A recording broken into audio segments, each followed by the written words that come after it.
ఈ రోజు ఒక నీతి కథను చెప్పుకుందాం. జ్ఞాని రైతు. పని, విశ్రాంతి, దానం, జీవితంలో సమతుల్యత. ఒక గ్రామంలో ముగ్గురు రైతులు ఉండేవారు. ముగ్గురికి సమానమైన భూమి ఉంది. ముగ్గురూ పరిశ్రమశీలురే. మొదటి రైతు రోజంతా పని చేసేవాడు. రెండో రైతు ఎప్పుడూ మేల్కొని ఉండేవాడు.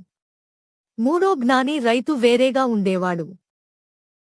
జ్ఞాని రైతు తన రోజును మూడుగా విభజించాడు. పని కోసం ఒక భాగం, విశ్రాంతికి ఒక భాగం, ఇతరులకు సహాయం చేయడానికి ఒక భాగం. సంవత్సరాలు గడిచాయి. మొదటి ఇద్దరు రైతులు అలసిపోయారు. అనారోగ్యం వచ్చింది. చేసిన పనిలో ఆనందం పోయింది. జ్ఞాని రైతు మాత్రం ఆరోగ్యంగా ఉన్నాడు. అతని పంట బాగా వచ్చింది. అతని జీవితం ఆనందంగా ఉంది. ఇద్దరు రైతులు అడిగారు, నీ రహస్యం ఏమిటి? జ్ఞాని రైతు చెప్పాడు, సమతుల్యత. పని మాత్రమే జీవితం కాదు. నీతి, విజయం పని మాత్రమే కాదు.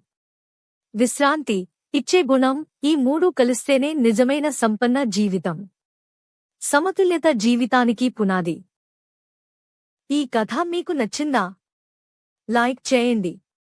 తత్వేదాని సబ్స్క్రైబ్ చేసుకోండి.